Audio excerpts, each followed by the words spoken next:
Bonjour à tous, je m'appelle Antoine Peuzet. Si je dois me présenter en quelques mots, ça fait une dizaine d'années que je travaille dans l'UX et donc j'ai longtemps été consultant, j'ai fait plusieurs boîtes, typiquement proches, du domaine d'activité des vôtres. J'ai toujours évolué dans le digital et puis depuis 3 ans maintenant, je suis dans l'entrepreneuriat, donc c'est-à-dire que j'ai d'abord cofondé une première boîte qui n'a pas fonctionné, c'est la dure vie des startups et je suis actuellement en train de remonter une autre boîte qui s'appelle Synopsys et c'est un petit peu, voilà, c'était l'opportunité pour vous parler de ça aujourd'hui, sachant que, Synopsys, ça parle, d'UX, de recherche utilisateur pour être précis, et d'IA, d'analyse sémantique pour être précis. Voilà un petit peu l'idée. L'objectif d'aujourd'hui, c'est simplement de vous faire, une première introduction à l'UX. Donc, simplement de pouvoir faire une petite intro à l'UX en rappelant quelques bases, quelques éléments, on va dire ça comme ça. On va pouvoir voir un peu les limites de tout ça et avancer sur l'outil. Je vous propose d'embarquer avec moi, de commencer et c'est parti. L'UX, User Experience. L'expérience utilisateur englobe tous les aspects de l'interaction de l'utilisateur final avec l'entreprise, ses services et ses produits. C'est la première définition qui a été donnée de l'UX, faite par Don Norman, c'est ce gentil monsieur avec sa petite tête là à droite, qui a été, quand il a créé un peu ce terme, donc en 1995, on voit que déjà que ça commence à dater un petit peu, il était designer chez Apple et vraiment lui, ce qui était important pour lui, c'était de réfléchir à une expérience dans l'ensemble. Bien qu'il travaille chez Apple, un des exemples qu'il donne, c'est finalement qu'est-ce qui se passe dans la tête des gens quand ils prennent cette grosse boîte qui est un Mac, que je dois le mettre dans ma voiture, que je le ramène chez moi, que je le sors de sa boîte. C'est quoi l'expérience de tout ça? Donc, par sa définition, l'expérience utilisateur, c'est vraiment quelque chose de global. C'est toutes les interactions de quelqu'un avec l'entreprise et de tout ce qu'elle propose. Aujourd'hui, ce terme est souvent, réduit, on va dire, à la partie, du digital. Hem, je vais continuer dans cette présentation à garder sa définition, qui est une vue un peu globale et donc, en disant ça, il y a 2 composantes dans l'UX qui sont assez importantes à mes yeux. La première, c'est la recherche utilisateur. Ça va être un sujet dont on va parler, aujourd'hui. Qu'est-ce que c'est cette recherche? C'est tout ce qui consiste à comprendre et à synthétiser les comportements et les besoins des utilisateurs. Concrètement, on parle d'entretien, de sondage, tout ce qui va être analyse, persona, experience map, user journey, tout ce genre de choses, où en fait, le but de personnes qui travaillent dans la recherche utilisateur, c'est de créer des livrables, créer des rapports, en quelque sorte. Il faut vraiment avoir ça en tête, c'est la création de rapports sur le comportement des gens. Et donc une fois qu'on a appris des choses sur les clients, sur les utilisateurs, eh bien, le but de tout ça, c'est de designer quelque chose, de concevoir quelque chose. Si on prend la définition française, design, c'est concevoir. Et donc, l'enjeu du design, c'est de créer des solutions utiles et utilisables, souvent associées à la production d'interfaces. On va penser à des maquettes, à des prototypes, à de l'interaction. Et ce qu'il faut comprendre, c'est que l'enjeu, c'est de créer des solutions qui répondent à un problème. Donc le problème, on essaie de l'identifier dans la recherche utilisateur, la solution plutôt dans la partie design. Et vous voyez, il y a une boucle au milieu. À partir du moment où je fais une première enquête sur le terrain, je vais pouvoir designer quelques maquettes. Ces maquettes, je vais pouvoir les tester, avoir des retours. Ces retours vont me permettre d'améliorer mon design, etc., etc., etc. Donc ces deux composantes, elles sont vraiment très intriquées. Et ces termes, les porteurs de la recherche utilisateur et du design ont, au fur et à mesure du temps, évolué en quelque sorte. Dans les années 2000, on parlait d'ergonome IHM. Peut-être que les plus vieux d'entre nous ici connaissent ce terme, et donc qui consiste, donc IHM, c'est interface homme-machine, et donc qui était à la croisée des chemins.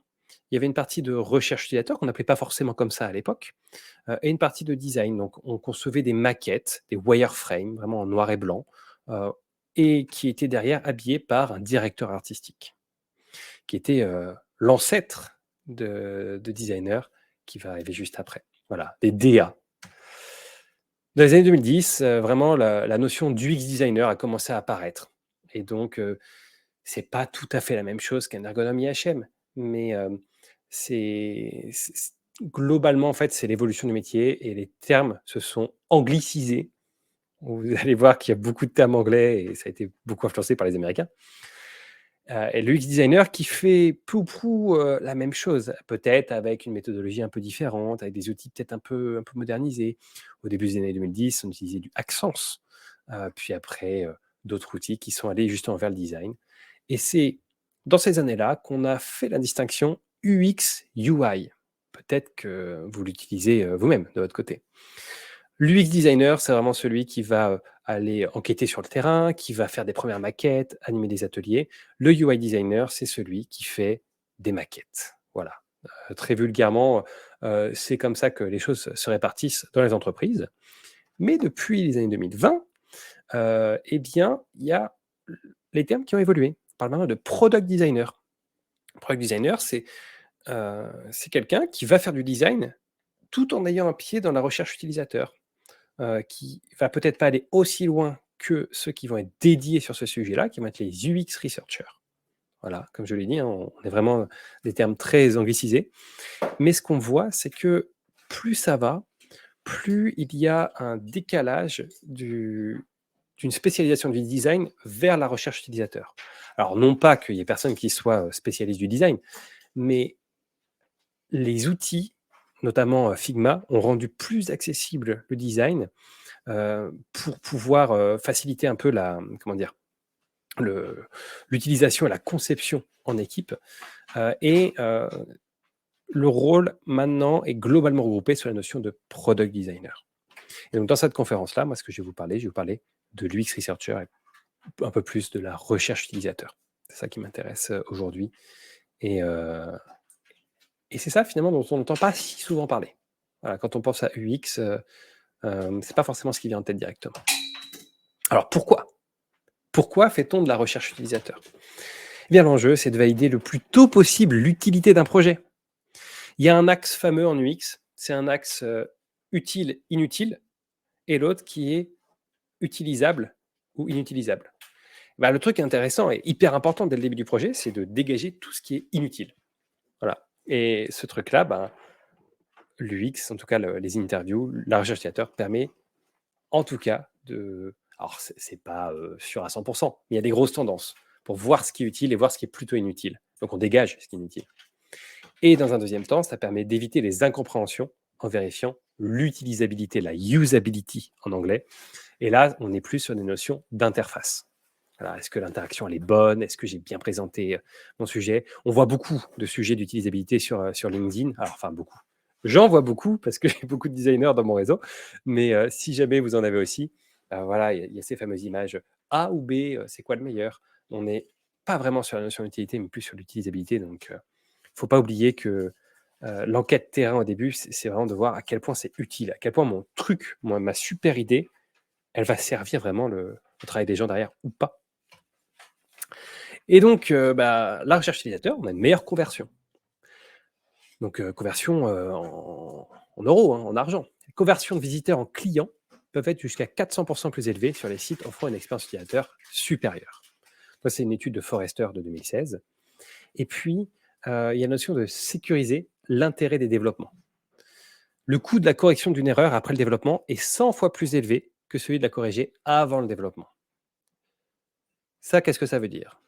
Je me suis gouré sur une idée que j'ai développée, ça me coûte 100 fois plus cher que si j'ai détecté ce sujet en amont, sans avoir rien développé ni designé.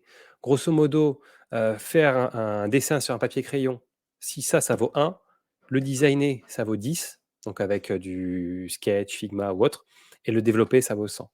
C'est ça les ordres de grandeur qu'il faut imaginer. Et donc, dans mon métier, ce que je fais, c'est que très tôt, je vais essayer de voir les clients, les utilisateurs, les gens, pour comprendre c'est quoi la vie de ces gens-là, sans mes merveilleuses idées, juste pour voir qu'est-ce qu'ils font et de voir comment moi je peux m'insérer là-dedans. Et l'avantage, c'est que l'impact, ça arrive rapidement.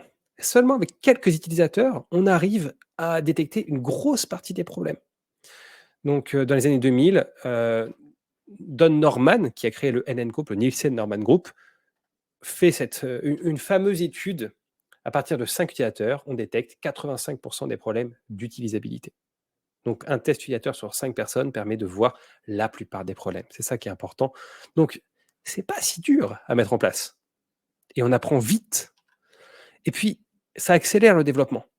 Lorsque les organisations investissent dans l'UX pendant la phase de conception, donc en amont, eh ben, ça réduit les cycles de développement de l'ordre de 33 à 50%. Donc, on gagne du temps de développement à bien concevoir les choses en amont, à bien réfléchir et bien comprendre les besoins des gens en amont.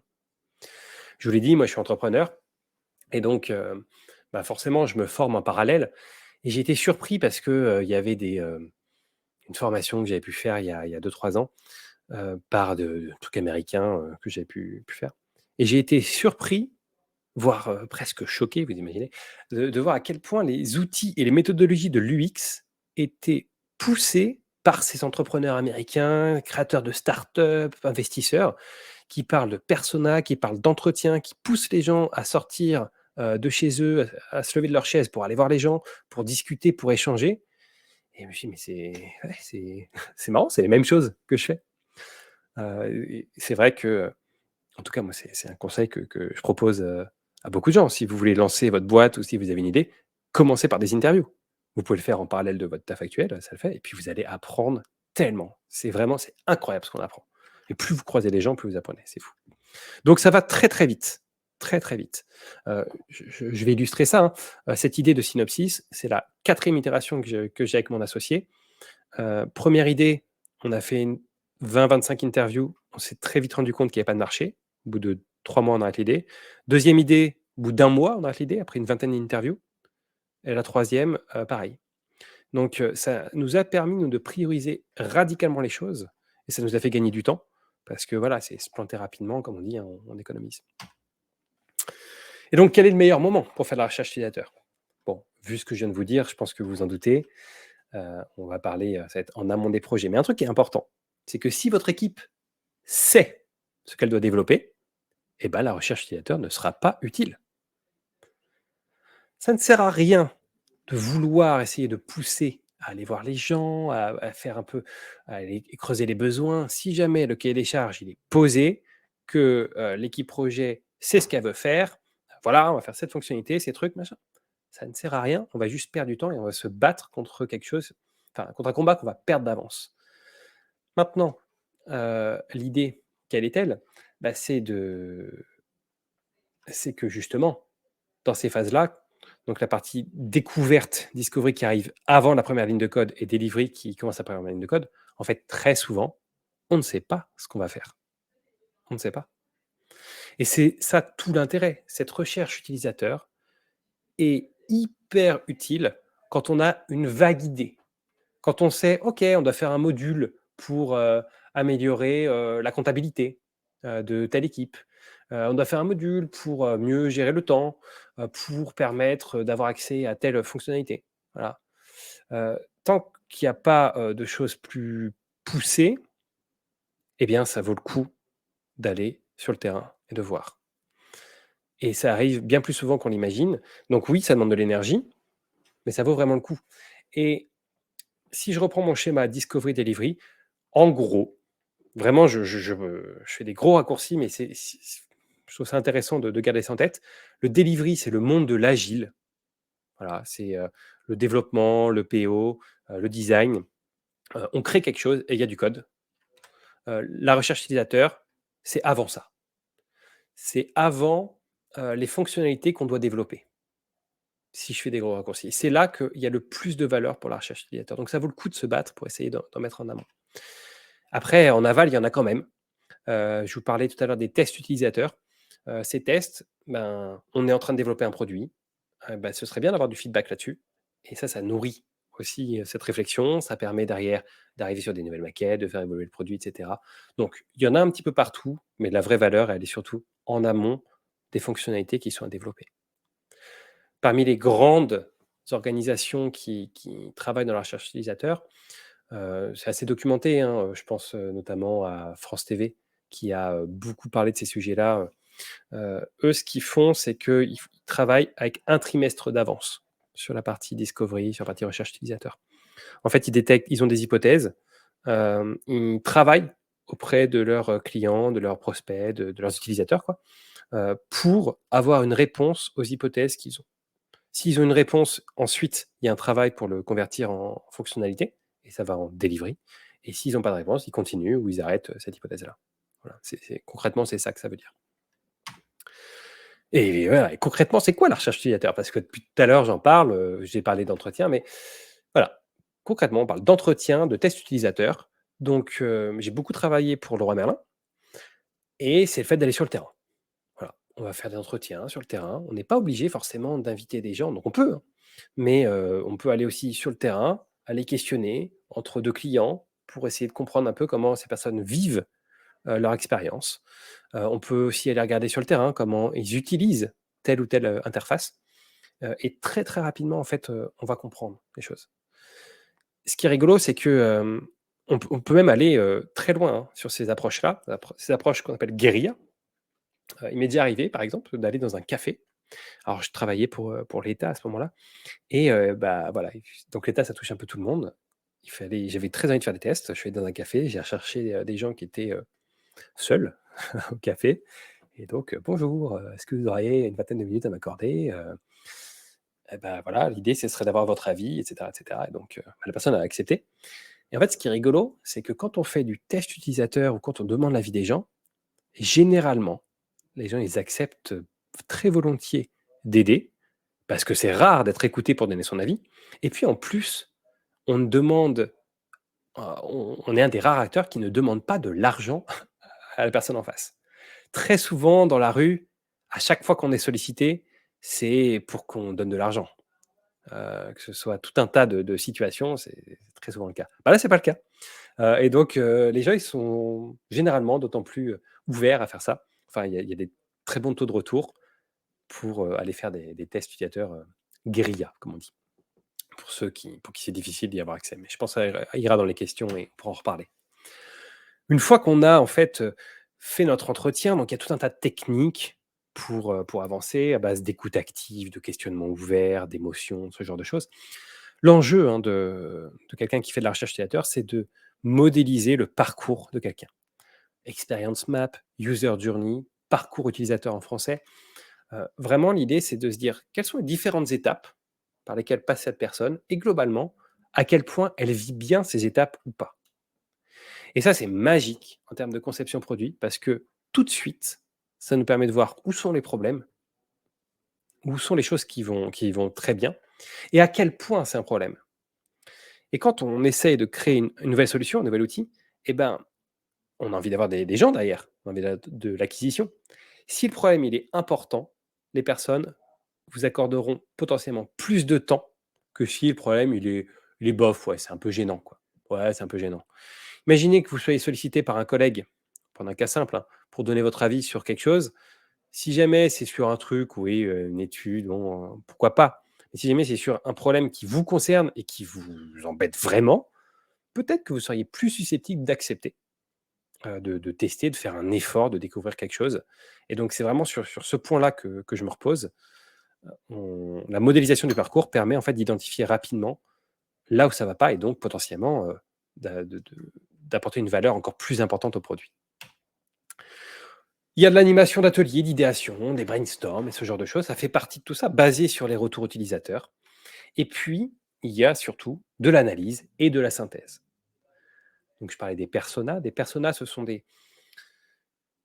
des archétypes. On va créer quelqu'un qui va représenter notre utilisateur. Donc, il a une personnalité, il a des habitudes, des objectifs, des frustrations. On va documenter nos guides d'entretien, les questionnaires, on va préparer les questions à l'avance, faire ce genre de choses. Et puis, on va analyser tous les retours. Alors, beaucoup de retours. Et ces retours, on va les découper. Donc, il faut avoir vraiment l'image du surligneur. On surligne les passages importants qu'on va catégoriser.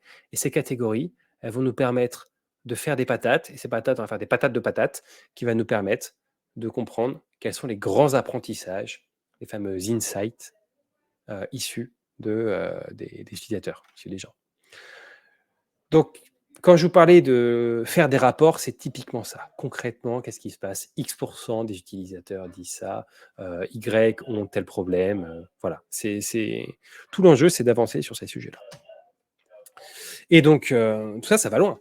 C'est que la recherche utilisateur, donc comme vous avez vu, ça commence à faire quelques années que ça existe. Il y a même des spécialisations dans la recherche utilisateur qui amènent à de nouvelles pratiques.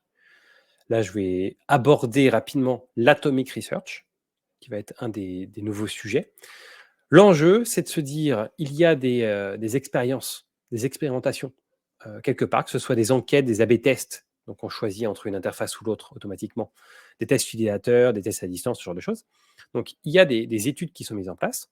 De ces études va ressortir des faits, donc des faits unitaires qu'on va pouvoir en fait sortir de l'étude et avoir dans notre bibliothèque de faits, finalement, sur les comportements des gens. Ces comportements, donc ces faits, on va les regrouper en insights. Les insights, c'est en quelque sorte des hypothèses. Et ces hypothèses, on va pouvoir derrière avoir des conclusions et faire en sorte que ça rentre dans le cycle produit. Donc c'est un travail vraiment de fourmi où on essaye de détecter quels sont les éléments particulièrement intéressants de telle ou telle étude et qu'on va essayer de mettre à un endroit donné. Et donc ces endroits, on va les corréler avec de la donnée quantitative aussi, parce qu'il y a d'autres acteurs qui travaillent sur ces sujets-là, notamment les acteurs autour du produit, les product managers par exemple, donc ils vont mesurer les interactions. On parle typiquement des analytics. Et tout ça, eh bien, on va pouvoir l'ingérer, l'intégrer dans plusieurs outils. Donc, exemple Dovetail, qui est un des outils majeurs de, de l'atomic research et du stockage des verbatims, de la recherche utilisateur. Voilà, ça permet ni plus ni moins que de faire du stabilo, mais de manière digitale. Et ce stabilo, on lui tag un élément, on le regroupe, et donc après, une fois qu'on a ce regroupement, on est capable de dire, bah, en fait, on se rend compte que sur notre étude de 150 personnes, il y en a quand même 40 qui ont tel problème. Et c'est important comme problème pour elles. Et voilà ce qui se passe pour elles. Voilà un petit peu en gros l'usage et ce que font ces gens-là, ces fameux UX researchers. Et la question qu'on peut légitimement se poser, c'est que du coup, tout va bien pour l'UX. Ils sont outillés, ça a l'air d'être utile, ils sont intégrés dans les équipes. Bien oui. Voilà, la réponse est oui. L'UX est en expansion dans les organisations. Peut-être que si vous êtes là, c'est que vous en avez entendu parler il n'y a pas longtemps. Peut-être que vous connaissez depuis plus longtemps. En tout cas, il y a de plus en plus de recrutement. Le pourcentage de personnes ayant déclaré qu'il y avait 5 ou plus de chercheurs en expérience utilisateur est passé de 24% en 2019 à 49% en 2022. Donc les organisations, c'était sur une étude autour de la recherche utilisateur. Bon, c'était une étude sur des boîtes américaines principalement. Mais quand même, 50% des organisations qu'ils ont interrogées avaient 5 personnes ou plus sur la recherche utilisateur. On parle notamment des plus gros, hein, c'est un peu toujours la même chose. Ces mouvements sont impulsés par les majors de l'informatique, donc Netflix, Google, Amazon et consorts. Tous ont investi sur ce sujet-là parce qu'en fait, ils se rendent compte que ça leur fait gagner un temps et un pognon de dingue. Donc ouais, c'est intéressant pour eux. Et puis le marché de l'UX, il est en pleine expansion. Le taux de croissance annuelle du marché de l'UX est estimé à 16% année par année, donc avec des marchés autour de plusieurs milliards de dollars. Bon, c'est simplement pour montrer que ça continue de grandir. Et là où ça grandit le plus, selon cette étude, bah, c'est en Asie. Les États-Unis, c'est un peu saturé, ce secteur-là. En Europe, il y a encore des évolutions, mais en Asie, il y a beaucoup d'évolutions à faire sur l'UX et globalement dans le digital et sur les interfaces. Et puis l'autre point intéressant, c'est que la collecte du feedback client, elle est réalisée partout, principalement par des responsables marketing. Et dans cette étude sur la satisfaction en 2021, satisfaction client, pardon, 100% des répondants collectent la voix du client. Voilà. Donc, que ce soit par des sondages, par des feedbacks. Vous savez, c'est tous ces questionnaires que vous avez quand vous achetez un produit en ligne. Voilà, vous mettez combien, à votre expérience, ce genre de choses. Mettez-nous un petit commentaire, etc. Eh bien, il y a une énorme majorité qui le fait aujourd'hui. Et 60% quand même affirment analyser manuellement ce feedback. Donc, c'est quand même une bonne chose. Ça veut dire que la notion de feedback qualitatif, qui est vraiment la notion comment dire, de descriptif, là où il y a du texte, eh bien, c'est quelque chose qui rentre, qui est vraiment rentré dans les mœurs. C'est pas qui rentre, mais qui est rentré. Cependant, Eh bien, les données, elles sont morcelées entre les différents services. D'un côté, il y a nous avec nos petits bras en tant que QX researcher, donc avec Confluence par exemple ou Notion, on va stocker, ou Word ou Excel, on va stocker nos entretiens avec nos petites mains. Donc, on va les retranscrire éventuellement, puis on va écrire nos verbatim quelque part. Typeform, Google Forms, ce genre de choses, ça va être des questionnaires qu'on va construire. Donc on va avoir de la donnée là-dedans qu'on va essayer de regrouper dans du Dovetail, ce que je vous disais tout à l'heure, une énorme base de données qui permet ensuite de taguer à la main, de surligner les passages intéressants. On va avoir les product managers qui vont avoir de la donnée quantitative avec Amplitude, l'outil que je montrais tout à l'heure. Donc c'est des analytics typiquement, Amplitude, Google Analytics et consorts. On va avoir des équipes marketing qui vont, elles, relever le retour client sur des produits, sur l'expérience client, qui vont voire même vont faire appel à des cabinets pour mesurer un peu la satisfaction client. Donc Ipsos, c'est un cabinet, enfin on a déjà entendu parler, quoi, les enquêtes Ipsos. Il va y avoir les commerciaux de leur côté. Donc dans certains cas, des commerciaux peuvent remonter du retour client via HubSpot, Salesforce, tous les outils. Donc les CRM qui sont les outils, les meilleurs amis des commerciaux, si c'est bien rangé, pour prendre des notes sur les retours des clients. Le service client, forcément, ils sont en frontal avec les clients, avec Zendesk, avec d'autres outils. Et les clients eux-mêmes laissent des retours, que ce soit sur les réseaux sociaux, avec Twitter, X, Instagram, avec des avis clients sur Google, Trustpilot ou autres. Donc, il y en a partout des données, partout, partout, partout. Et donc, souvent, on n'en a qu'une partie. Le traitement des feedbacks, en plus qualitatif, c'est pénible et difficile à gérer à grande échelle. Traiter les feedbacks, c'est répétitif et c'est ennuyeux. Et résultat, tout simplement, on ne traite pas les retours. Posez la question dans vos organisations si les feedbacks clients, les retours clients sont utilisés ou sont analysés pour vous aider dans les produits. Si les avis des stores sont analysés, si les NPS, les études NPS sont utilisées, il est probable que ce ne soit pas le cas. Il est probable qu'on récupère la note. Ah, il y a 3,5, 4,2 sur la cohorte de janvier, de février. Oui. Par contre, savoir ce qui se dit dedans, c'est une autre histoire. Parce que c'est vraiment pénible, je vous assure. Surtout quand on doit le faire à grande échelle. Et puis, ça c'est issu d'une étude en interne que j'ai faite. La plupart des entreprises abandonnent leur approche Atomic Research, truc dont je vous parlais tout à l'heure, parce qu'il y a trop de travail manuel. Le fait de surligner à la main, ça tient, il y a de la motivation au début. C'est intéressant en fait de surligner le passage intéressant, de nommer qu'est-ce que dit cet élément-là. Mais c'est beaucoup de travail et tout à l'heure, encore, je discutais avec, un client et il me disait, que son manager et je suis désolé, de vous faire du travail de stagiaire. Voilà. C'est un peu ça, en fait, aujourd'hui. Une partie du métier, c'est, on surligne et on met à la main, ce qui a tendance à être un peu fatigant et démotivé. Et donc la plupart des entreprises qui ont mis en place cette démarche à large échelle abandonnent. Parce que c'est beaucoup de travail, parce qu'il y a du turnover, parce que c'est pas si utilisé que ça, parce que ça manque de maturité, il y a plein de raisons. Mais bon, c'est un peu triste. Un peu triste. Et puis, les données qualitatives n'ont pas autant d'impact que les données quantitatives. Là, c'est des verbatim. Donc, j'ai pas c'est difficile de trouver des chiffres sur cette partie-là, mais le quali est considéré comme subjectif, alors que le quanti dit la vérité, en quelque sorte.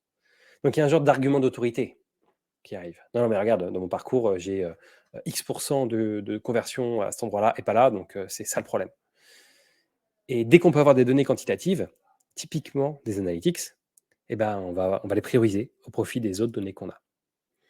Donc il y a ce sujet-là qui est de dire que ouais, c'est bien d'avoir du retour client, mais bon, c'est bien ce que nous disent les gens. Mais je préfère mesurer ce qu'ils font, ce que je comprends, et ce qui est tout à fait légitime. Attention, ne me faites pas dire ce que j'ai pas dit. Néanmoins, il y a des fois, on gagnerait du temps à creuser directement dans les retours clients des gens, plutôt que d'essayer de chercher où est le problème à tout prix, alors qu'il y en a, enfin, il y en a partout et l'usage ne permet pas de tout déterminer.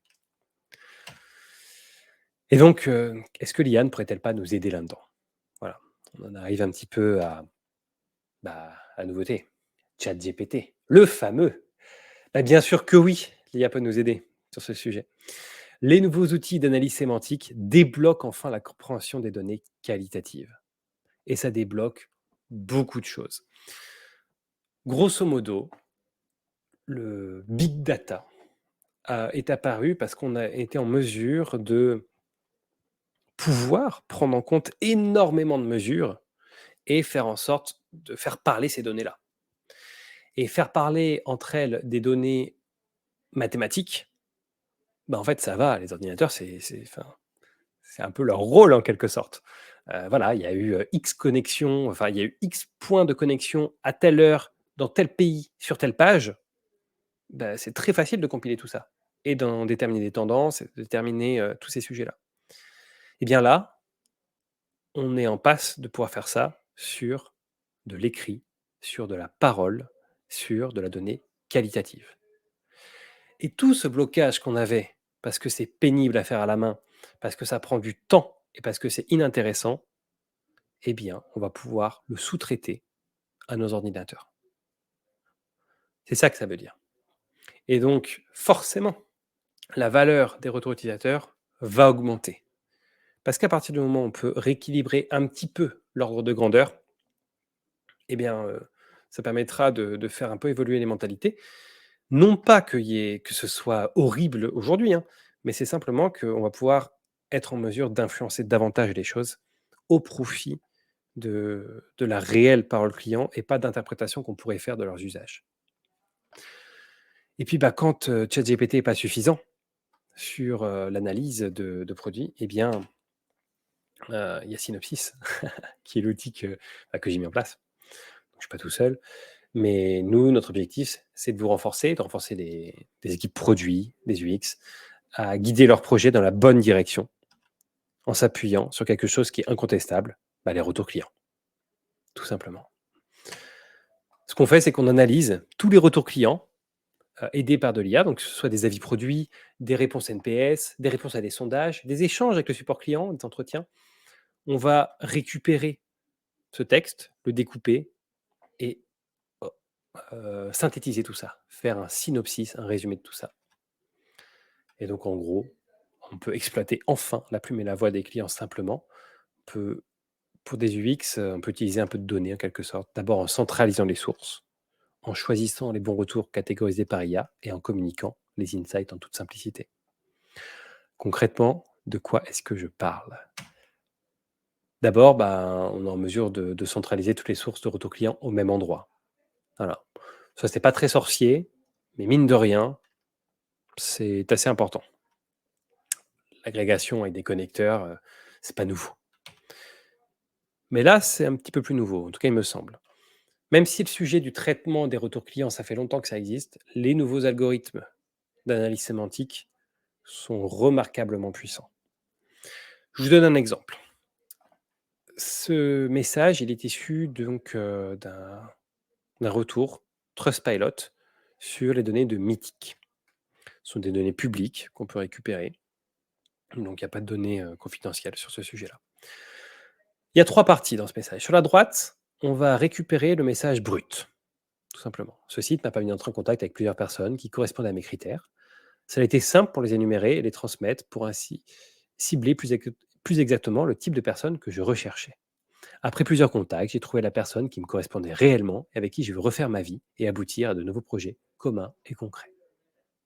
En dessous, on a les métadonnées, d'où ça vient, la date, la note, la personne, c'est anonymisé avec le RGPD. Jusque-là, bon, rien de très surprenant. Le sujet maintenant, c'est que sur la gauche, eh bien, vous voyez, il y a ce qu'on appelle des points clés. Je vais prendre le vert, donc le deuxième. Le verbatim, il a été sélectionné tout seul, automatiquement, par IA. La reformulation a été faite toute seule. L'utilisateur a réussi à trouver une personne avec qui il veut refaire sa vie et réaliser des projets communs. L'attribution de l'émotion a été faite automatiquement. Donc, on a un tri qui va de très déplaisant à très plaisant.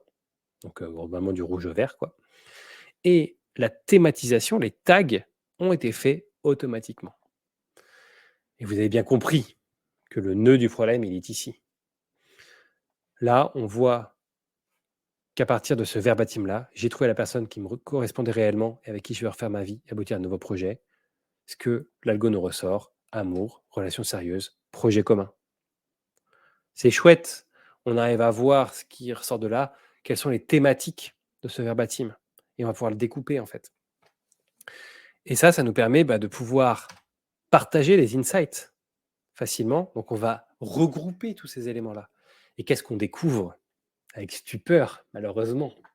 Mais bon, c'est que sur l'extract de données qu'on avait fait de Mythique, le premier sujet qui ressort, c'est le sujet des faux profils. Voilà. Beaucoup de gens se plaignent des faux profils. La déception ressort avec l'expérience utilisateur, l'expérience négative, du mécontentement, de l'arnaque. Donc, ça nous permet de voir avec un extrait de données, qu'est-ce qui ressort, c'est quoi l'ambiance qui ressort du point de vue des utilisateurs. Donc, il faut faire attention au biais, il faut faire attention d'où ça vient.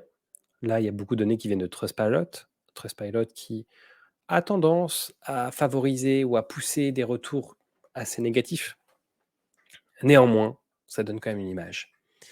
Et bien évidemment, là, je ne rentre pas dans le détail, mais chacun de ces éléments-là, on peut aller les voir, on peut aller constater un peu de quoi les gens parlent. Mais ça, c'est du pain béni en termes de priorisation. On est capable de voir en temps réel ce que les gens disent de nous. Donc, il faut l'entretenir. Tout ça n'est pas magique. Mais comme je vous l'ai dit, la donnée, elle est déjà là. Elle est déjà là. Il y a déjà tout un tas d'éléments qui sont récupérés par l'entreprise. Cette fameuse donnée, elle est déjà là. Et au lieu de ne pas l'utiliser, on peut l'exploiter et on peut apprendre pour que ça serve les décisions produits. Enfin, vous l'avez vu, moi je suis passionné par l'UX et je suis heureux de pouvoir travailler sur ce sujet-là. Et quand j'ai découvert qu'on pouvait arriver là, ouais, voilà, ça me fait un petit quelque chose. Et en plus, donc moi je travaille dans le product management, je donne des cours sur l'UX et la recherche utilisateur. Et de me dire que j'agis sur ces éléments-là pour pousser un peu cette recherche, bah, ouais, je suis fier de ça et de me dire qu'on peut faire avancer tout ça. Et ce sera un peu ma conclusion. Quel est le futur de la recherche utilisateur à large échelle? Eh bien, dans des organisations matures, en réalité, chaque concepteur, au-delà de l'informatique, prendra en compte le retour utilisateur, car il y aura accès facilement. Pour moi, c'est ça le futur de l'UX et de la recherche utilisateur. Aujourd'hui, bon, certes, il y a un problème de maturité pour pas mal d'entreprises. Le fait de prendre le retour client pour influencer les services, les produits, les offres, et c'est un vrai sujet. Mais il y a un autre sujet aussi, c'est qu'on n'y a pas accès, ou c'est vraiment difficile pour pouvoir comprendre ce que disent les gens, pour qui que ce soit. Eh bien, je pense que dans le futur, vu qu'on va débloquer la compréhension de ces retours qualitatifs, les choses vont changer. Les choses vont changer et ça va permettre de comprendre avec encore plus de finesse, encore plus de détails, ce que veulent les gens, leurs besoins au-delà de ce qu'ils veulent, et ça va permettre d'être encore plus différenciant dans les offres qu'on propose.